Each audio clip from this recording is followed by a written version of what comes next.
Angel Reese says WNBA players could go on strike over salary and benefits. Career you choose, you should probably look at what the career earnings are of going into that field. What I'll also say is this: every single one of you WNBA players, you better pray that Caitlin Clark doesn't get injured, because she's keeping your league afloat. Angel Reese made headlines with a bold statement. Asterisk, if we don't get paid what we deserve, we'll sit out. Asterisk, it was a strong stance, but let's be honest, it struck a lot of people as unrealistic. Social media blew up, and not exactly in her favor. The criticism came fast, but one of the sharpest responses came from Patrick Bet-David. He didn't just disagree, he broke down her argument step by step, using solid financial facts to make his case.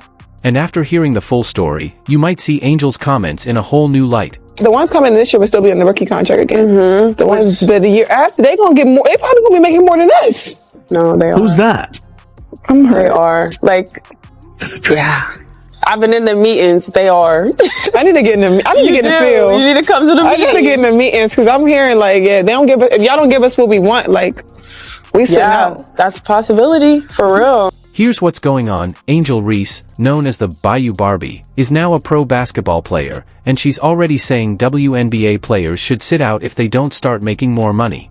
Keep in mind, she's still finding her footing on the court, working on nailing the basics like finishing layups. Yet, she's talking about shutting down the league. Patrick Bet-David's reaction? A mix of disbelief and a laugh, and honestly, it's hard to blame him. You know what I love watching? I love watching her highlights of missing shots. She's got to be the worst shooter you've met in your life.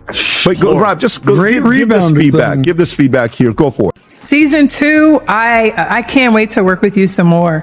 The biggest advice I have for you is going to be how you shoot your layups, period. Layups? Bang! What do you mean? She's our double-double queen! Bang! What they say, if it's broke, don't fix it! Bang! Teaching Angel Reese to make a layup is like teaching an old dog a new trick. It ain't gonna work! Bang! Hey, welcome to McDonald's. What can I get you? Have the Angel Reese McBang! She's also claiming that her WNBA salary, $74,000, doesn't even cover rent in Chicago. Now, for most of us, that kind of money sounds pretty good. But Angel's talking like she's barely getting by. The ironic part? This is the same person who made nearly $1.8 million while playing at LSU, thanks to big endorsement deals with brands like Reebok, PlayStation, McDonald's, and a bunch of others. Apparently, they figured throwing shade on social media was just as valuable as sinking shots on the court. Want to get paid.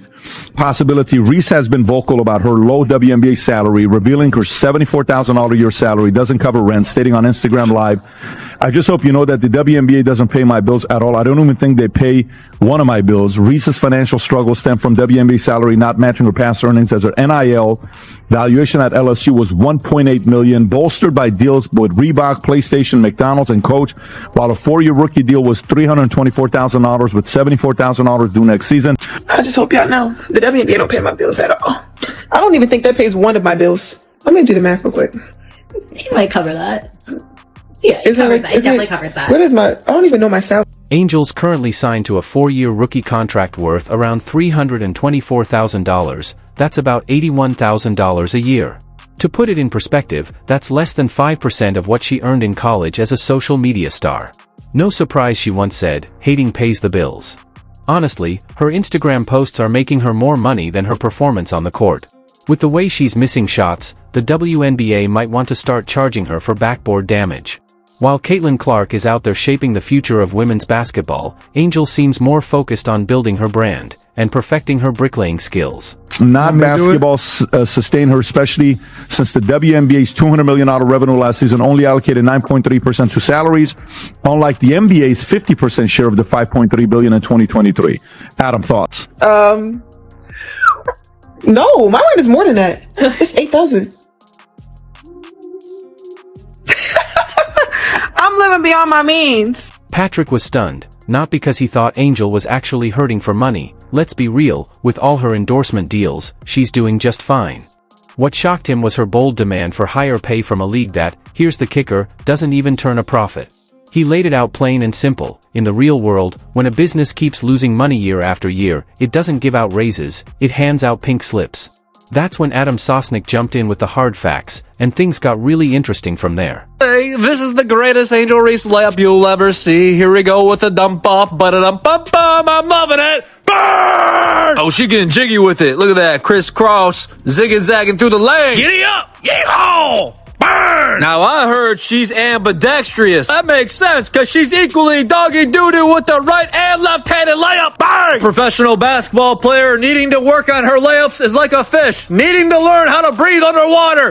It doesn't make sense! Reese's Puffs!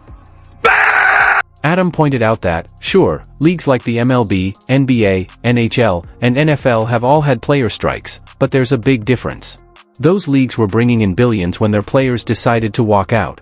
Angel Reese is acting like the WNBA is Apple, when in reality, it's more like your cousin's food truck, barely breaking even and still handing out free samples. WNBA and what's her name? Angel Reese. Do it. I fully support your right to strike. So other sports have done it. So other major sports have done it. Here's a quick list for you, PBD. I put this together. Biggest sports strikes in history. 1994, the MLB strike. It was the first time that the World Series was canceled. I remember. You remember that? In 1998, the NBA went on strike. They canceled the All-Star game for the first time. The NFL has gone on strike multiple times. 1982, 1987, 2011. The numbers don't lie. The NBA brings in over $11 billion a year. MLB? Another $11 billion. The NHL makes about $7 billion. Patrick didn't hold back. He said the WNBA is losing around $50 million every single year. That's not a business model, that's a ticking time bomb. Meanwhile, the NFL is pulling in $17 billion annually, and both the NBA and MLB bring in about $1 billion each in profit. The WNBA? They're struggling to hit $150 million in total revenue, and they're still operating in the red. It's like trying to run a luxury spa with 2 customers and a lemonade stand budget. Here's the catch when you're going to go on strike. In 1994, MLB, NBA, NFL, what's the number one revenue sport in America? What do you think it is? The NFL. How much do you think they make? $17 billion. The NBA, a little over $11 billion. The MLB, also $11 billion. The NHL, $7 billion. And this isn't some new problem. The WNBA has been losing money since it started back in 1997. That's over 25 years of operating in the red. You'd think with all the excitement around Caitlin Clark, record-breaking ratings, and packed arenas, they'd finally turn a profit. But even now, the losses are piling up. This is a league that probably should have folded years ago, yet it keeps hanging on, mostly because its much wealthier big brother, the NBA, keeps footing the bill. Guys are a alleged $150 to $200 million company. You're operating at a loss every single year. You've never made money. It's called a zombie. Part of the issue comes down to scale. The WNBA has just 12 teams, and each plays only 40 games a season. They're adding a new team, the Golden State Valkyries, in 2025, but that's still nowhere near the NBA's 30 teams and 82-game schedule. Fewer teams and fewer games mean less merchandise, lower ticket sales, and less TV money. It's basic math, unless you're Angel Reese or Dejonai Carrington, apparently. Your question for you, Vinny. Real quick, rapid fire. Go. WNBA stats. Here we go. You're a sports guy. How many teams are in the WNBA? 9? No, 13. How many games do they play? 80? 40. Damn it. Who won the championship this year and who played in the finals? The Florida Magics. No, the New York Liberty beat the Minnesota Lynx. Who? Exactly. Then there's revenue sharing. NBA players get 50% of the league's earnings. WNBA players? They get about 9.3%. At first glance, that sounds unfair, until you realize the league is still losing money even with that smaller cut. There's just not enough revenue to go around. And don't even get started on the attendance gap. Caitlin Clark's Fever games are packing the stands, while most other teams, including Angels, are struggling to fill seats.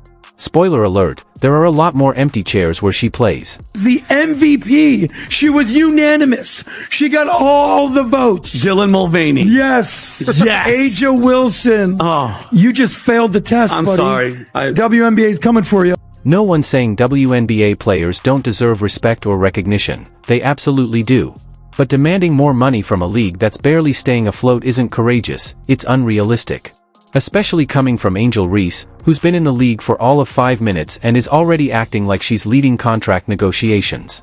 Meanwhile, Caitlin Clark is out there doing what she does best, racking up assists, breaking records, and building a legacy, all without throwing fits or making threats. She lets her game speak for itself. Angel? She's still working on making a layup without turning into a meme. So the next time Angel talks about sitting out, maybe someone should remind her, plenty of people are already sitting out when it comes to watching her play. Yes, it is unrivaled. It is also unwatched. Look, let's be honest, we can sugarcoat it all you want, but if you don't have Caitlin Clark playing women's basketball, or if you're not the NCAA tournament playing women's basketball, you got nothing.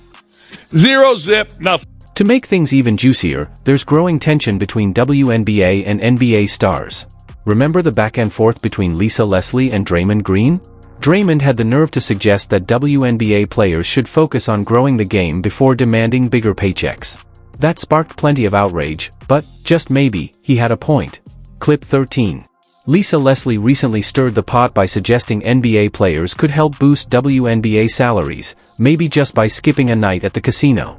I mean, I'm not huge on comparing the WNBA to the NBA. I don't really think that's fair. And obviously, I think where the WNBA is right now is pretty incredible. I think a lot of people, or most people, would not believe it's in the place that it is right now. So I think when people always ask me this question, where I think it'll be in 5 years, it's it's hard for me to answer because people didn't even think we'd be right here, right now. And I think really sky's the limit. I think when you see, our TV numbers when we're on, national television, we're averaging over 1 million viewers or whatever it is. The All-Star game, I think, was over 4 million viewers. It's just really great numbers. So the more opportunities we're given, I think the more it's going to shine and get better and better. I think also the talent level in college is continuing to get a lot better, and as those players come into the league, and it's going to continue to improve. We're adding 2 new teams next year, and then probably another team year after that. Some more games. Yeah, more games, which I think will be good. It will lengthen the season a little bit more.